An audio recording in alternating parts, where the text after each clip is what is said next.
اعوذ باللہ من الشیطان الرجیم بسم اللہ الرحمن الرحیم اعظم اللہ اجورنا واجورکم بمصابنا بالحسین ابن علی علیہ السلام۔ خواتین و حضرات،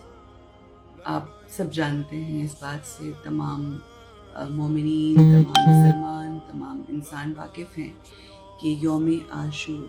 ایک بہت ہی دردناک دن ہے، ایک ایسا دن کہ جس دن خانوادہ رسول اکرم صلی اللہ علیہ وآلہ وسلم کے اوپر وہ تمام مصائب کا آغاز ہو،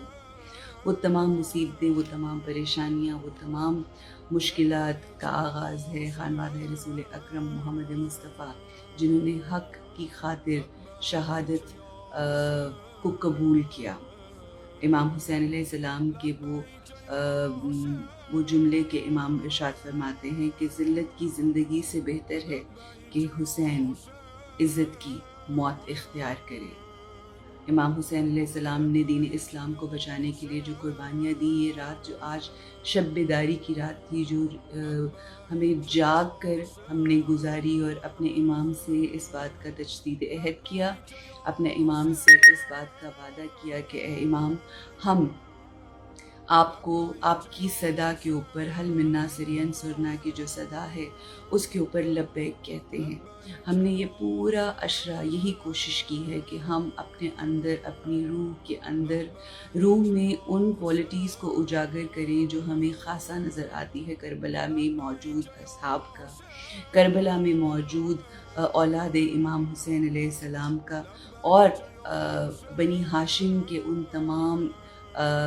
کرداروں کا جو کہ ایک بہترین مثال ہے ہم سب کے لیے۔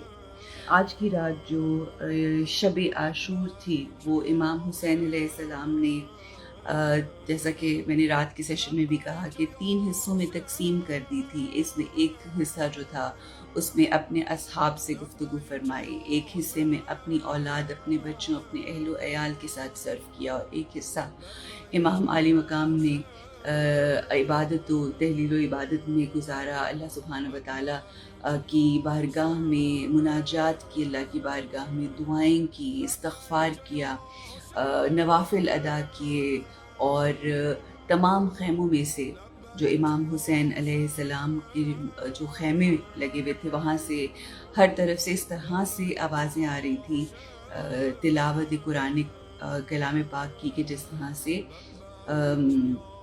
مکھیوں کی بھن بھناہٹ ہوتی ہے۔ اور بالکل جو دوسری طرف تھا وہ منظر بہت ہی عجیب تھا، وہاں پر یزیدی فوج جو ہے وہ ناچ گانا، شور و غل کر رہی تھی، اور بہت سی روایات میں یہ بھی ملتا ہے کہ وہاں پر جو لوگ موجود تھے وہاں پر وہ شراب کے نشے میں دھت تھے۔ بہرحال صبح عاشور اور امام کی نماز با جماعت جو ہے یہ تقریباً وقت ہوگا جب اب سے تقریباً کوئی 15-20 منٹ پہلے جناب علی اکبر کی اذان ہو چکی۔ تمام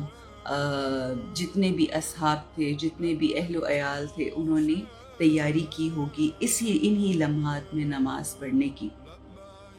پردرد اور قیامت خیز رات بالآخر ختم ہوئی اور روز عاشور کی صبح صادق کی سفیدی ظاہر ہونے لگی۔ ادھر امام کو دی گئی مہلت کی رات کی مدت بھی ختم ہو گئی۔ اس دوران میں غمزدہ، پریشان اور مضطرب دکھی دل اور چہرے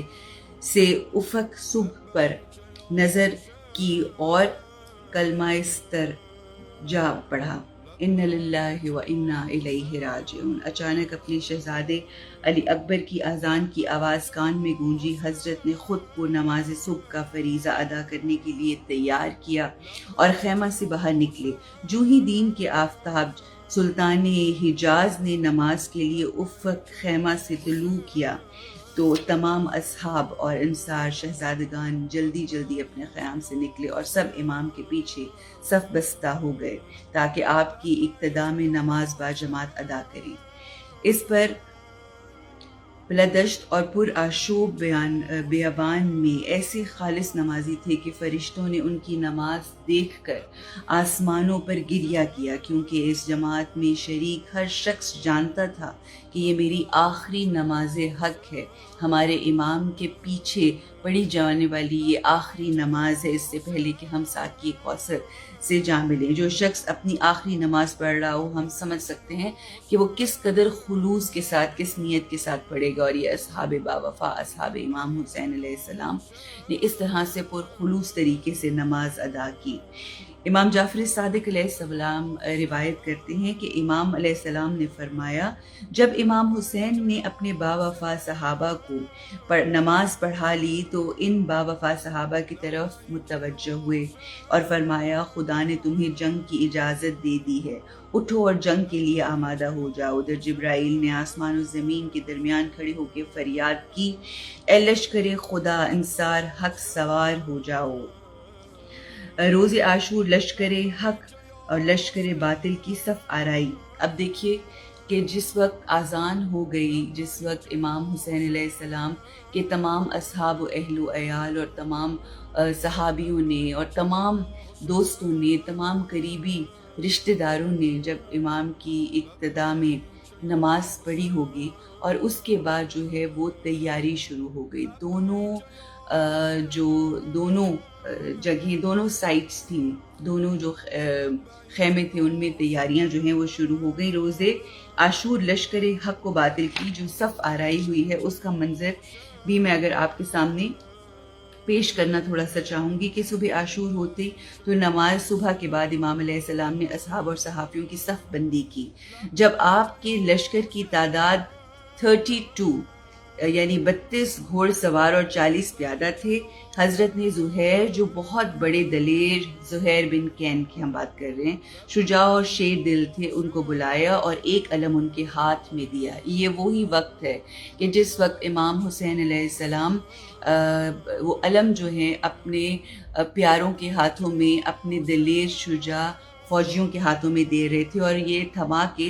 حضرت زہیر بن کین کے ہاتھ میں امام حسین نے ایک علم تھمایا اور یہ ارشاد فرمایا کہ تم دائیں لشکر کے سردار ہو۔ پھر حبیب ابن مظاہر جو بہت بڑے عابد، زاہد، حافظ قرآن شجاع اور حافظ قرآن شجاع اہل بیت کے مخلص دوست تھے، ان کو بلایا اور ایک علم ان کو دیا اور یہ بات کہی اور فرمایا کہ تم بائیں طرف لشکر کے سردار ہو۔ پھر اپنے بھائی عباس علمدار کو بلایا اور علم دیا اور فرمایا تم قلب لشکر کے سردار ہو۔ امام نے اپنے خیام کو اپنے لشکر کی پشت پر رکھا، پھر حکم دیا لکڑیوں اور خاشاک وہیں خندق میں ڈال کر اس کو آگ لگا دو تاکہ دشمن لشکر کے پیچھے سے حملہ آور نہ ہو جائے۔ یہ صف آرائی ہوئی ہے۔ یہ امام علیہ السلام اپنی نمازوں کو، اپنی نماز کو بجا لانے کے بعد، ادا کرنے کے بعد امام نے اس طرح سے یہ لشکر کی صف آرائی کی ہے۔ امام کے لشکر کی جو تعداد ہے وہ میں نے جیسا کہ آپ کو بتائی شروع میں بھی، اگر ہم اس کی ڈیٹیل میں جائیں گے تو بہت زیادہ لمبی یہ ہو جائے گی۔ امام علیہ السلام کی جو فوج تھی اس میں جتنے بھی لوگ تھے وہ زاہد، عابد، صالحین میں سے تھے اور اپنے امام کے لیے اپنی جان کو فدا کرنے کے لیے تیار تھے۔ اس کے علاوہ بہت سارے نام ہیں جو ان تمام لوگوں کے جو اس جنگ میں امام کے اصحاب میں موجود تھے۔ عمر بن سعد کی لشکر آرائی جو ہے وہ بھی میں آپ کے سامنے پیش کرنا چاہوں گی تاکہ آپ کو اندازہ ہو کہ امام حسین علیہ السلام کی جو فوج تھی اس کا مقابلہ کس فوج کے ساتھ تھا۔ مرحوم مفید ارشاد میں لکھتے ہیں کہ روز عاشور روز جمعہ یا ایک قول کے مطابق ہفتہ تھا۔ صبح سویرے ابن سعد نے اپنے لشکر کو اکٹھا کیا، عمر بن حجاج کو لشکر کے دائیں طرف کا امیر بنایا، شمر کو لشکر کے بائیں طرف کا امیر بنایا، عروہ بن کیس کو سواروں کا امیر بنایا اور شبس بن ربیع کو پیادوں کا امیر اور لوائے اعظم کے لیے یعنی قلب لشکر میں اپنے غلام درید کو معین کیا۔ اس طرح سے اس نے یہ اپنی جو کہتے ہیں نا لشکر کی صف آرائی کی، اور لشکر کی صف آرائی کرنے کے بعد امام حسین کے قتل کا منصوبہ بنا رہا تھا، اور یہ بہت زیادہ خوش تھا کیونکہ اب اس کو یہ لگ رہا تھا، عمر ابن سعد کی میں بات کر رہی ہوں، کہ یہ وہ لمحات تھے جب اس کو یہ محسوس ہو رہا تھا کہ وہ اپنی منزل اور وہ جو خواہشات اپنی زندگی میں رکھتا تھا، جن کا تذکرہ ہم 10 دنوں میں کرتے چلے آ رہے ہیں، اب وہ وقت آن پہنچا ہے کہ بہت کم وقت رہ گیا ہے کہ جیسے ہی وہ امام عالی مقام امام حسین علیہ السلام ابن علی علیہ السلام کو جو ہی قتل کرے گا تو اس کی جو خواہشات ہیں وہ عملی جامہ جو ہے وہ پہنچ جائیں گے، جس میں رے کی حکومت کا حصول، شہرت، دولت اور بہت سارے تحفے تحائف جو تھے۔ منصوبہ بنا رہا تھا امام علیہ السلام کی شہادت کا، اور اس خواہش میں تھا کہ بہت جلد یہ فیصلہ ہو جائے گا کہ پہلی کہ مجھے رے کی حکومت مل جائے گی۔ بہرحال پھر ابن سعد کے حکم پر جس وقت یہ تمام صف آرائی ہو گئی، تیاری ہو گئی، تو ابن سعد کے حکم سے طبل جنگ بجنے شروع ہو گئے، یعنی دونوں طرف صف آرائی ہو رہی ہے، اور اب طبل جو جنگ ہے وہ بجنے شروع ہو گئے ہیں، گھنٹیاں اور طبل بجنے لگے، گھوڑوں نے ہنہنانا شروع کیا، لشکروں نے تالیاں بجانا شروع کیا، شور و غل مچاتے ہوئے زمین پر پاؤں مارتے تھے اور زمین و زمان کو ہلا کر رکھ دیا۔ بہت مان تھا، بہت فخر تھا یزیدی لشکر کو، یزیدی جو فوج ہے اس کو، مخالف فوج جو تھی امام حسین علیہ السلام کی، اس کو یہ بڑا مان تھا کہ ہمارا بہت بڑا گروہ ہے، ہم بہت زیادہ لوگ ہیں اور ہم جیت کر رہیں گے۔ ہمیں کتابوں میں ملتا ہے کہ جب امام کے خیمے میں مستورات، بچوں اور مخدرات عصمت کی عجیب حالت، جب یہ تمام آوازیں ان خیموں میں گئی جو جناب امام حسین علیہ السلام کی مخدرات عصمت، ان خواتین، بچوں، اور انہوں نے جب یہ آوازیں سنی، وحشت ناک آوازیں جب سننا شروع کی، ان تمام مخدرات، بچوں، مستورات کے آنسو سیلاب کی طرح جاری ہو گئے۔ یہ وہ اوقات ہے، یہ وہ وقت ہے کہ جب بیویوں نے گریہ کرنا شروع کیا، کیونکہ وہ وحشت، وہ دہشت کا آغاز ہو گیا جب طبلے جنگ بجنا شروع ہوئے، اور ایک عجیب سا سما اور ایک عجیب سی آواز ہر طرف تھی۔ دشمن کے خوف سے اضطراب، پریشانی چھائی ہوئی تھی، خیام میں ماتم برپا تھا، کوئی زانوں پر، کوئی سر پر، کوئی صورت پر، کوئی سینہ کو بھی ہو رہی تھی کہ 3-4 سال کے بچے، ہر کوئی جو بچہ ہے وہ بہت زیادہ وحشت ناک اور دہشت میں تھا اس تمام شور و غل کی وجہ سے۔ اتنے میں کیا ہوا کہ تمام بچوں نے آوازیں اپنی بلند کرنا شروع کی کہ خلاصہ امام کے قیام میں اس قدر گریہ زاری اور ماتم کی آوازیں آئیں کہ حضرت مجبور ہو کر دل شکستہ غربت کے عالم میں قیام آئے، اور مستورات اور بچوں سے یہ حالت زار دیکھ کر بہت بے اختیار رونا شروع ہو گئے امام حسین۔ پھر اپنی سفید داڑھی پر اپنا ہاتھ رکھا اور فرمایا، اے بانو، اے میری بیٹیوں، تمہیں اپنی جان کا واسطہ خاموش ہو جاؤ، تم نے میرے بعد بہت رونا ہے، ابھی تو میں زندہ ہوں، ابھی تو میرے سب جوان زندہ ہیں، دشمنوں کو آگے کرنے سے روکنے والے تمام زندہ ہیں، تم تک کوئی نہیں پہنچ پائے گا، تم خوف نہ کھاؤ، جب میں اور میرے اصحاب زندہ ہیں کسی کی جرت نہیں کہ خیام میں داخل ہو جائیں، لہٰذا تم بالکل پریشان نہ ہو۔ امام نے اس طریقے سے اہل کرم کو خاموش کرا دیا۔ لشکر ابن سعد کو بریر کی نصیحت، لشکر ابن سعد کو جناب بریر نے کیا نصیحت کی وہ آپ سنیے، کیونکہ اب یہ یاد رکھیے کہ یہ صف آرائی ہو گئی ہے، تیاری ہو گئی ہے، مگر امام کے لشکر میں سے جناب بریر جو ہیں وہ عمر ابن سعد کے لشکر کے پاس جاتے ہیں اور کہتے ہیں ہمدانی کہ امام نے برید بن خفیر ہمدانی کو فرمایا، جاؤ لشکر کے درمیان کھڑے ہو جاؤ، ان اندھے دلوں اور خدا سے بے خبر گمراہوں کو واعظ و نصیحت کرو۔ یہ شیر دل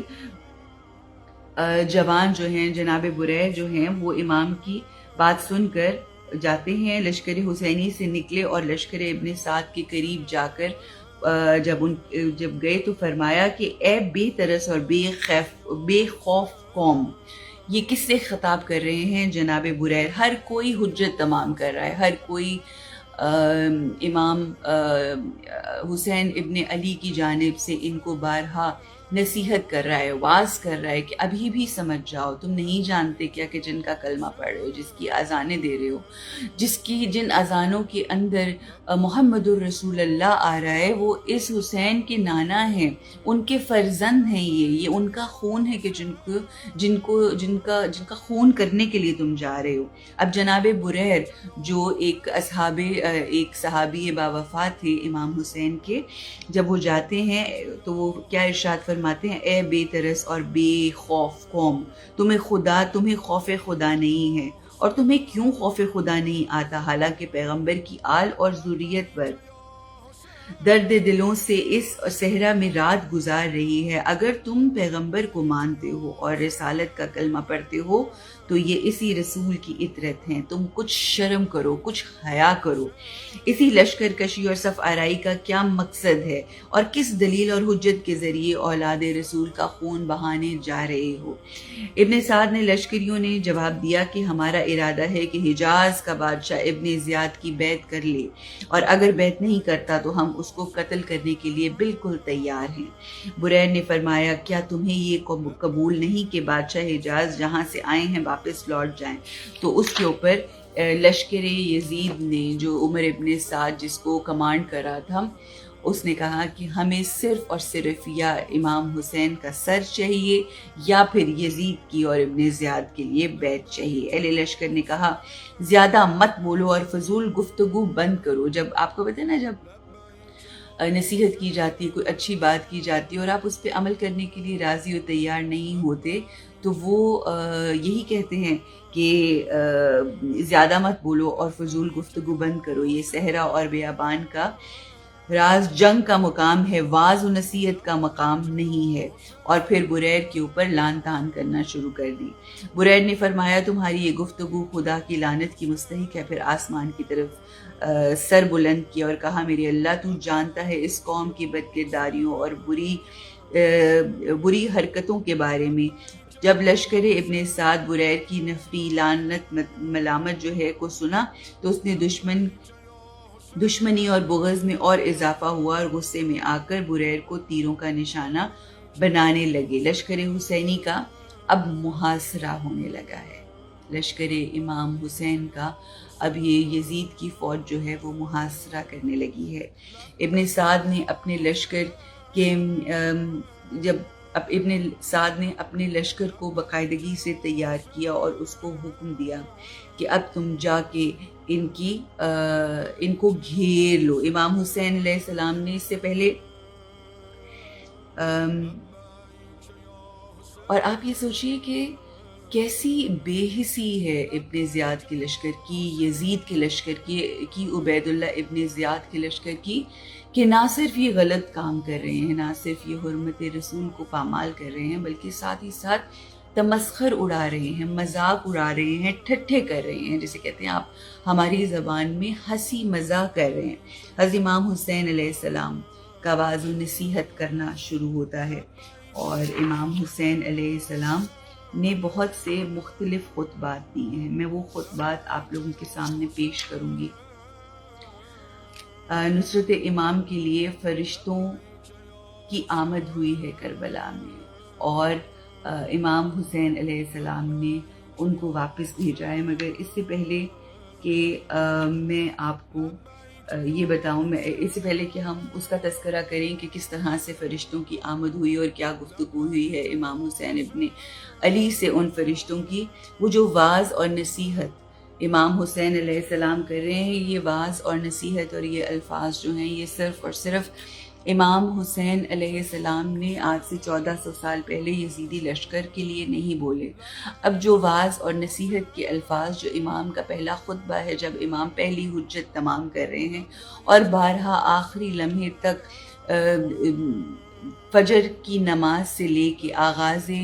یوم عاشور سے عصر عاشور تک امام نے بارہا واعظ و نصیحت کی، بارہا پیغام حق دیا، بارہا تبلیغ کرنے کی کوشش کی، مگر جن کے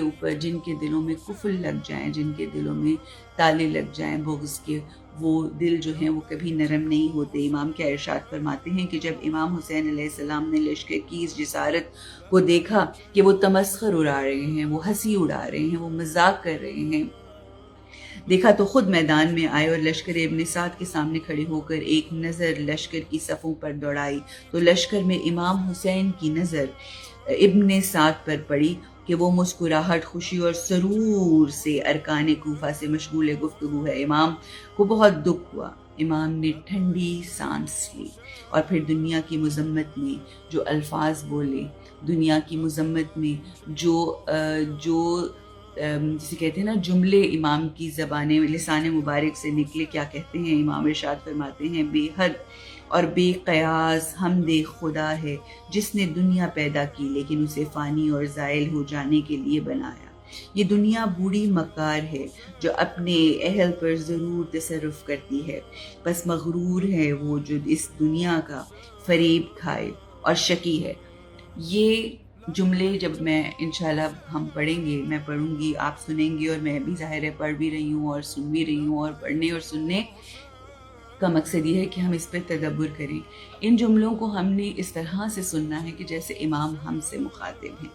فریب کھائے اور شقی ہیں جو اس دنیا میں وہ جو اس فتنہ گر دنیا کے فتنے کے جال میں پھنس جائے۔ اے قوم، دنیا کے دھوکے میں نہ آؤ، کیونکہ اس دنیا نے بہت امیدواروں کو نا امید کیا ہے اور اکثر طمع کرنے والوں کو مایوس کیا ہے۔ اے لوگو،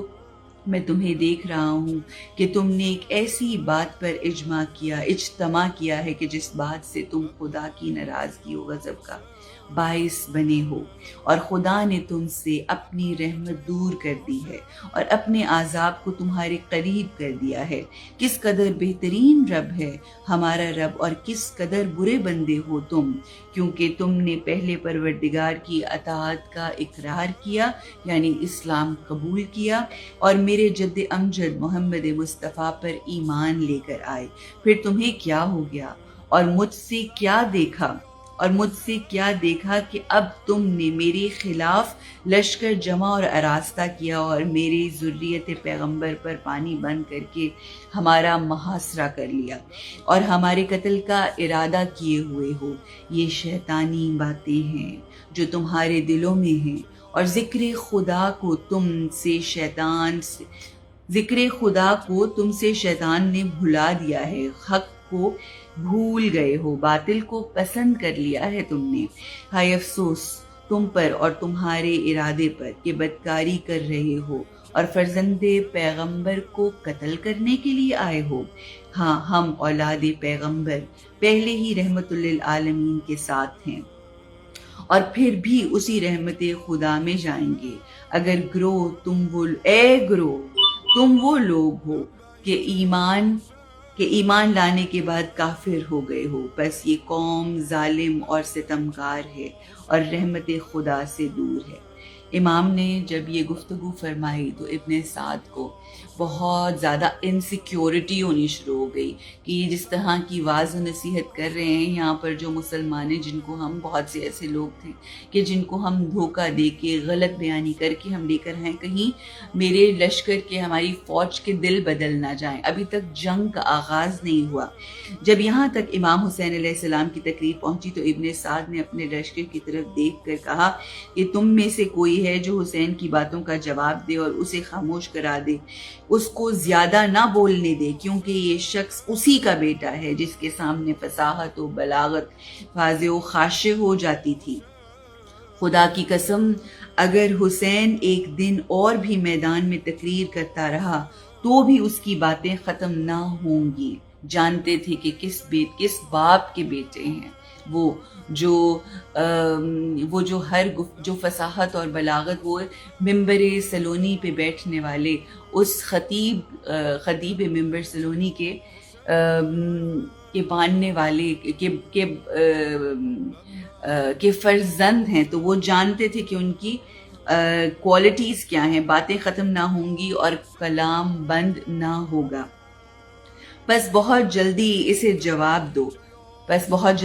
جواب دو کیونکہ موسم گرم ہو رہا ہے اور کام مشکل ہو جائے گا۔ شمر تو کون ایک شخص تھا جو شقی القلب انسان تھا؟ شمر لعین جو ہے، ملعون شمر جو ہے وہ نکلا، اے حسین، اور کیا کہنے لگا، بہت ہی نازیبا گفتگو کرنے لگا، کہنے لگا اے حسین یہ کیا باتیں کر رہے ہو، ہمیں سمجھ نہیں آئیں، وہ بات کرو جس کی ہمیں سمجھ آئے، ہم تمہاری باتوں کا جواب دے سکیں۔ امام حسین علیہ السلام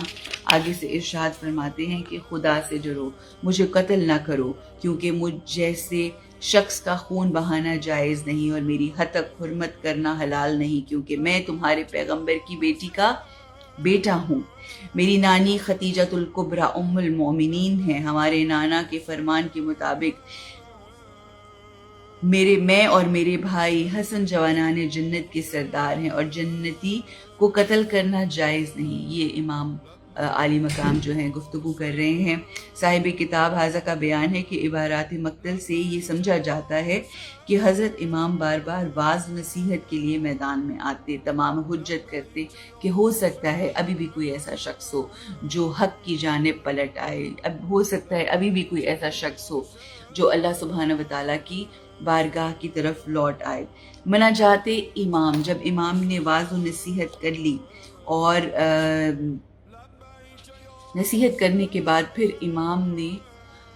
جنگ کرنے سے پہلے مناجات کی اللہ کی بارگاہ میں، کبھی اللہ سے گفتگو کر رہے ہیں، کبھی اللہ کے بندوں سے گفتگو کر رہے ہیں جو غافل ہیں، جو غفلت میں ہیں، جو اس دنیاوی عیش و عشرت میں دنیاوی خواہشات، ہوس اور اپنی جو نفس ہے اس کو راضی کرنے کے لیے کوشاں ہیں، کبھی ان سے گفتگو کرتے ہیں۔ مناجات امام عالی مقام کیا ہے، وہ کیا کہتے ہیں کہ صاحب بیت الحزن نے لکھا ہے کہ امام سجاد علیہ السلام نے ارشاد فرمایا کہ خطبے دینے کے بعد میرے بابا نے ہاتھ آسمان کی طرف اٹھائے اور عرض کیا، خدایا ہر غم میں تو ہی میرا مقام اعتماد ہے، ہر سختی کے وقت تو ہی میرا مقام امید ہے، ہر مشکل کے وقت تو ہی میرا پناہ گاہ ہے، تو ہی میرا ملجا اور ماوا ہے۔ کس قدر مجھ پر دکھ آئے، مصیبتیں آئیں، جس پر عقلیں ضعیف ہو جاتی ہیں، راستے بند ہو جاتے ہیں، دوست عاجز آ جاتے ہیں، دشمن اور زیادہ زبان درازی کرتے ہیں، ان تمام مصائب کا میں نے تیرے سوا کسی کے سامنے شکوہ نہیں کیا، تجھ سے اپنے دکھ اور شکوے کیے اور تو نے اپنے لطف سے مجھے کشائش عطا فرمائی اور مجھے مصائب برداشت کرنے کی ہمت عطا کی، مجھے حلم عطا فرمایا، تو ہی ہر نعمت کا ولی اور ہر اچھائی کا مالک ہے۔ اور اس کے بعد امام عالی مقام نے جب یہ گفتگو کی، یہ تمام جب اللہ کی بارگاہ میں ہاتھ بلند کر کے امام حسین علیہ السلام کی جو گفتگو کربلا کے میدان میں، کہتے ہیں کہ جیسے جیسے وقت گزرتا جا رہا تھا، جیسے جیسے امام حسین علیہ السلام کی شہادت کا وقت قریب آ رہا تھا، جو ایک عام انسان ہوتا ہے اس کا ڈر بڑھتا چلا جاتا ہے، مگر یہ وہ ہیں جو جنت کے سردار ہیں، یہ وہ ہیں جو اعلیٰ و عرفہ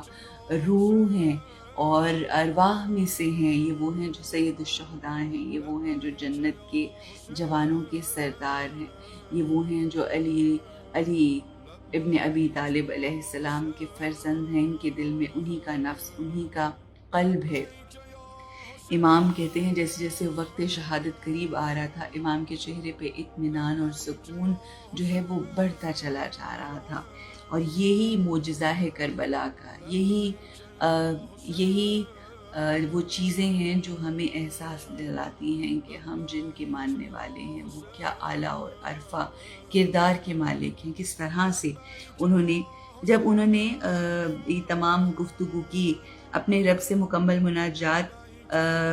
جب کر دی، تو اس دوران ہر طرف سے ابن سعد کا لشکر خیمہ کی طرف بڑھنے لگا۔ انہوں نے دیکھا کہ خیام کی پشت والی جانب تو خندق ہے جس میں آگ جل رہی ہے۔ شمر نے کہا، خدا اس کی زبان کو زقوم جہنم سے بھر دے، اے حسین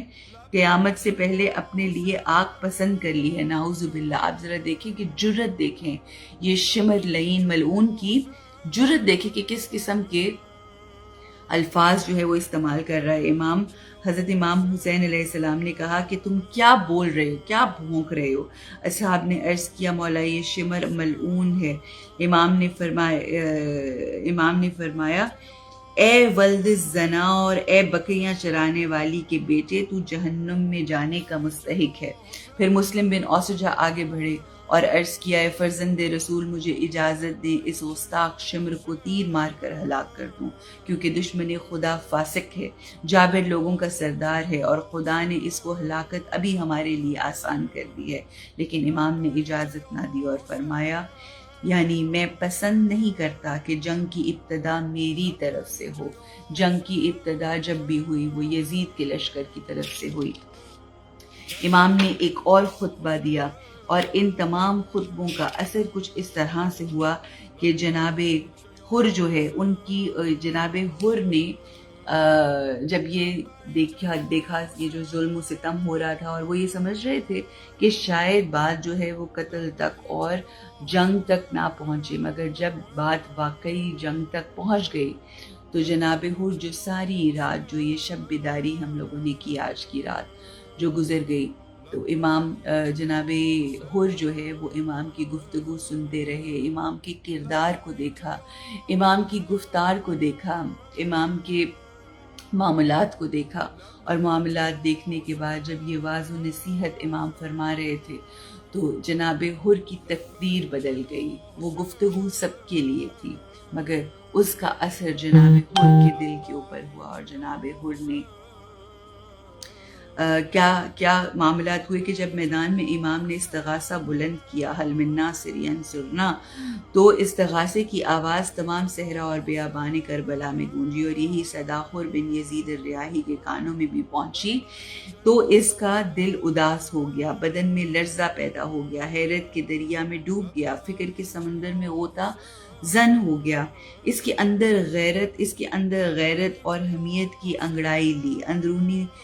تشریح کے خون نے جوش مارا، اور اس کے دل پر نور ہدایت کی چمک آ گئی۔ یعنی ہم گفتگو کر رہے ہیں جناب حر کی اندر تبدیلی کس طرح سے آئی، تو ان کا چہرہ جو ہے چاند کی طرح جگمگانے لگا، اور قدرت نے انہیں جنگ کی شیطانی وسوسوں سے نجات دی، اور خدا نے شیطان سے کہا، جو میرے بندے ہیں ان پر تیری کوئی چال کارگر نہیں ہو سکتی۔ یہ اللہ کا جملہ جو قرآن میں ہے یہ صادر آتا ہے، اور جناب حر کے دل کا بدل جانا ہے وہ اسی جملے کا مصداق ہے کہ پس حر نے اپنے گھوڑے کو جو جلان دی اور ابن سعد کے پاس آیا اور یہ کہنے لگے کہ کیا اس غریب بے یار و مددگار سے تم ضرور جنگ کرو گے، یا یہ اسباب جنگ صرف بیعت لینے کا بہانہ ہے؟ ابن سعد نے کہا، خدا کی قسم سخت ترین جنگ کروں گا۔ اس جنگ کا آسان ترین کام یہ ہے کہ بدن سے سر اور ہاتھ جدا کر دیے جائیں گے۔ جب یہ گفتگو ہوئی، حر نے فرمایا کہ جو چیز پسر فاطمہ نے تم سے خواہش کی تھی اس پر عمل نہ کرو گے؟ ابن سعد نے کہا، اگر میرے پاس جنگ کا اختیار ہوتا تو ضرور حسین کی خواہش کو پورا کرتا، لیکن کیا کروں، ابن زیاد امیر کا حکم ہے کہ لعنت بے شمار کا حکم ہے کہ حسین بیعت کریں ورنہ ان سے جنگ کرو۔ جناب حر کا چہرہ زرد ہو گیا اور سر نیچے کر لیا اور آہستہ آہستہ پیچھے ہٹنے لگے اور اپنے مقام پر آ گئے۔ حر نے اپنے چچا زاد اور قرۃ بن قیس سے کہا کہ کیا تم نے اپنے گھوڑے کو پانی پلایا ہے؟ اس نے کہا کہ نہیں پلایا۔ حر نے کہا، کیوں کوتاہی کی، اب جاؤ اور پانی پلاؤ۔ قرہ نے کہا، میں اپنے گھوڑے کو پانی نہیں پلاؤں گا۔ حر نے کہا، میں جاتا ہوں اپنے گھوڑے کو پانی پلاتا ہوں۔ حر اسی خیال میں تھا کہ دوبارہ امام کے استغاثے کی آواز جناب حر کے کانوں میں گونجی۔ جو ہی حر نے دوبارہ یہ استغاثہ سنا تو اپنے چچا زاد قرہ قیس کی طرف منہ کر کے کہا، اے چچا زاد، کیا تم امام ابرار اور سلطان بے یار کی غربت کا استغاثہ نہیں سن رہے ہو؟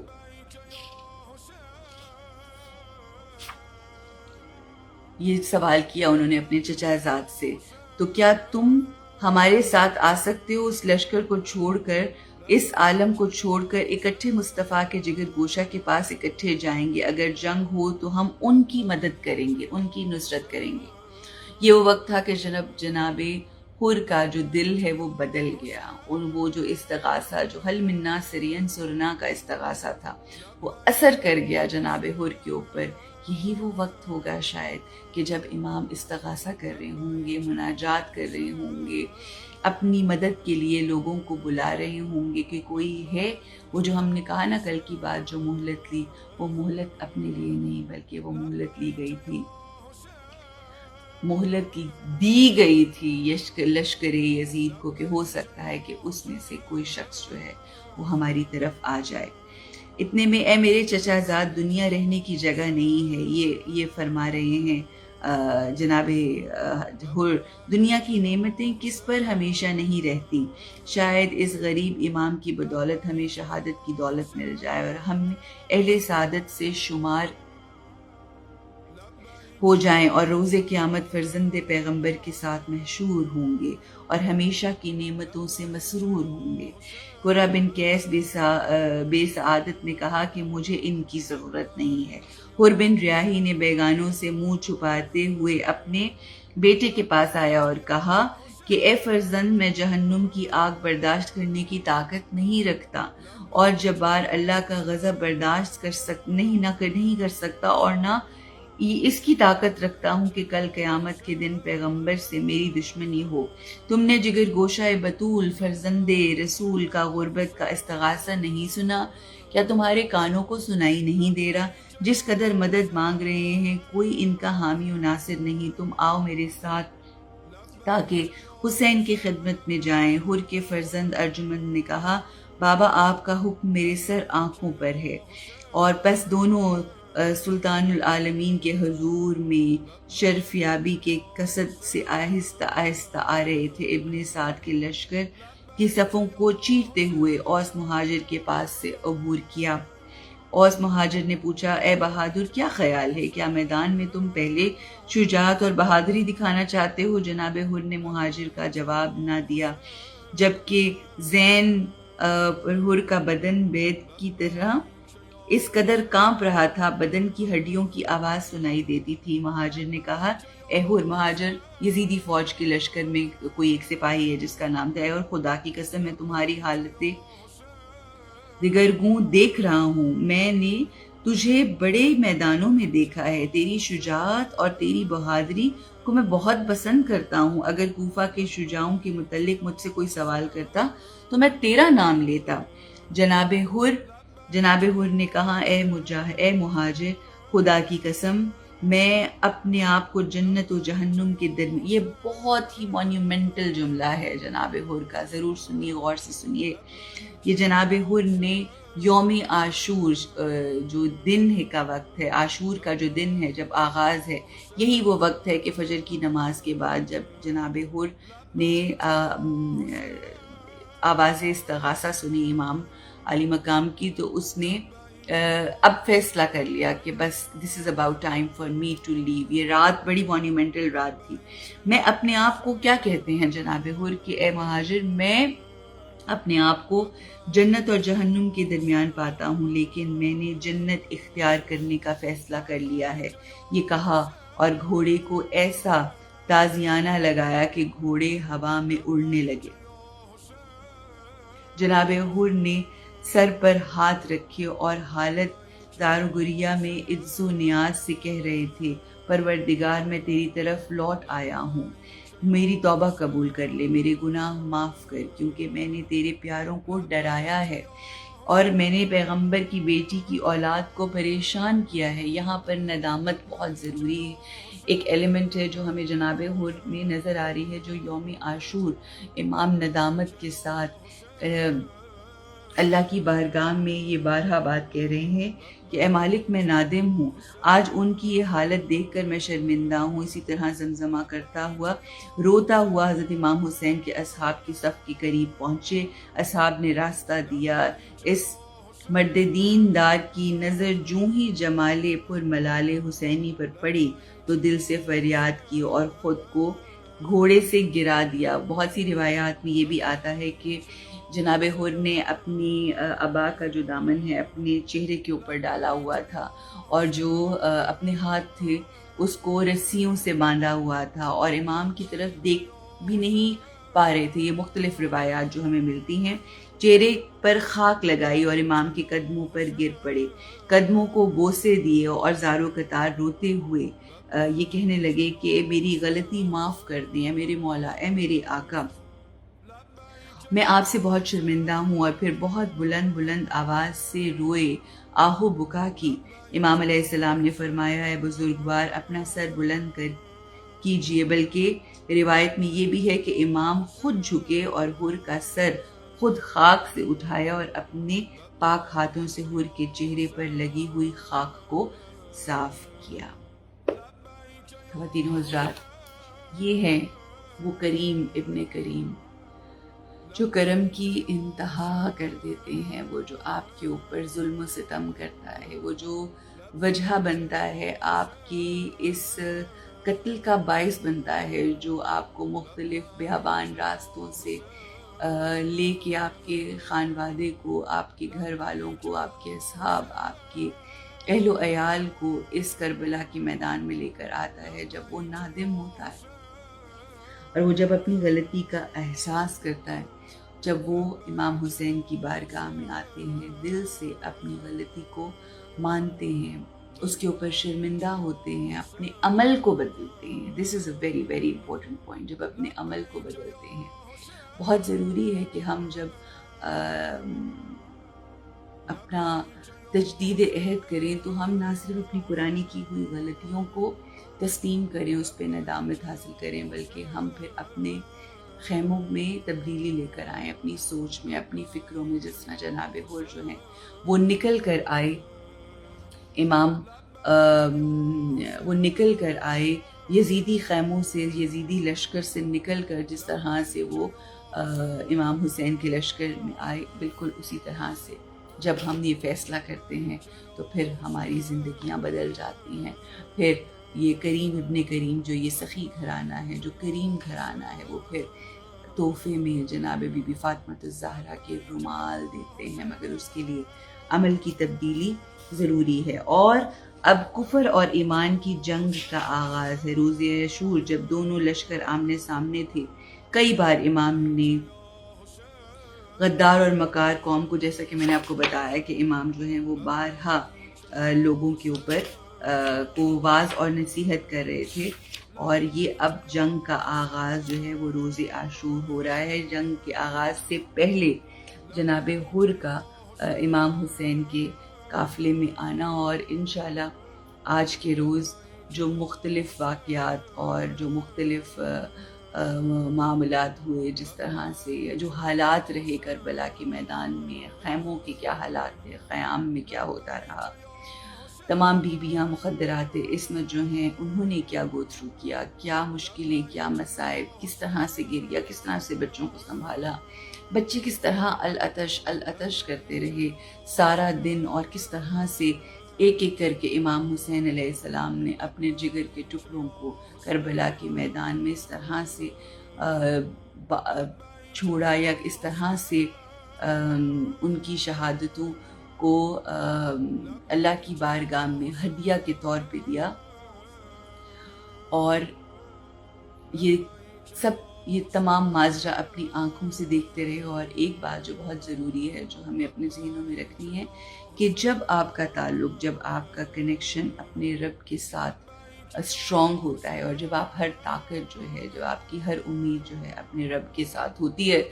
تو کس قدر آپ کو قوت ملتی ہے کہ جیسے جیسے جناب امام حسین علیہ السلام کی شہادت کا وقت قریب آ رہا تھا، ویسے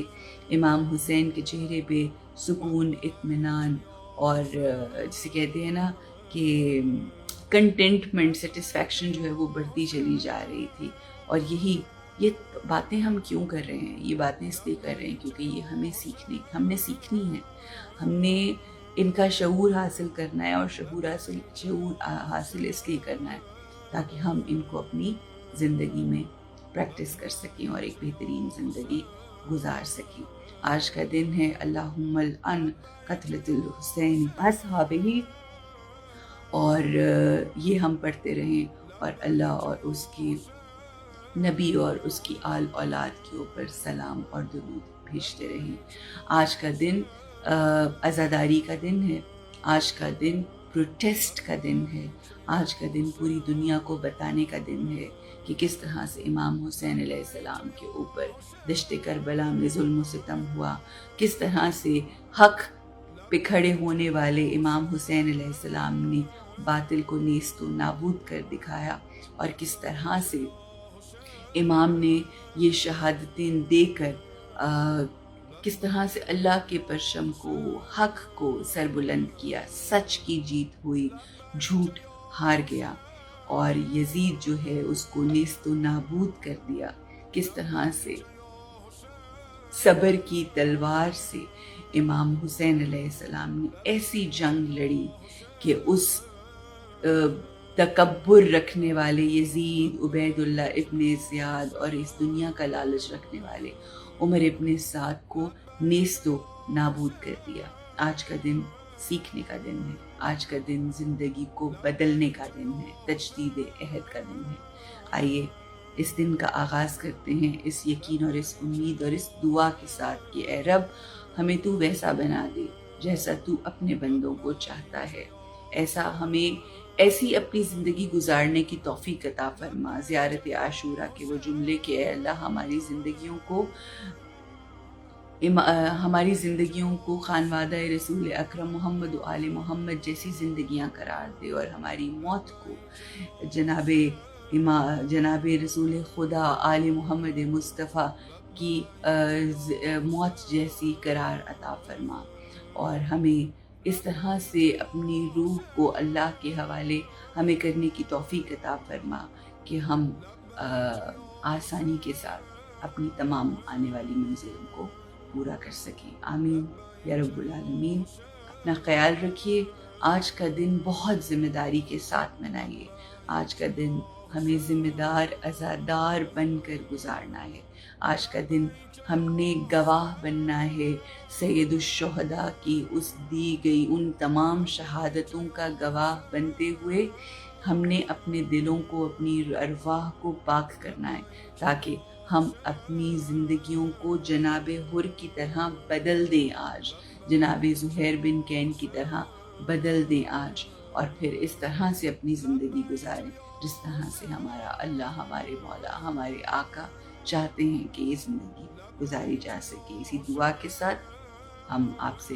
میں آپ سے اجازت چاہوں گی۔ اللہم صلی علی محمد و آل محمد وعجل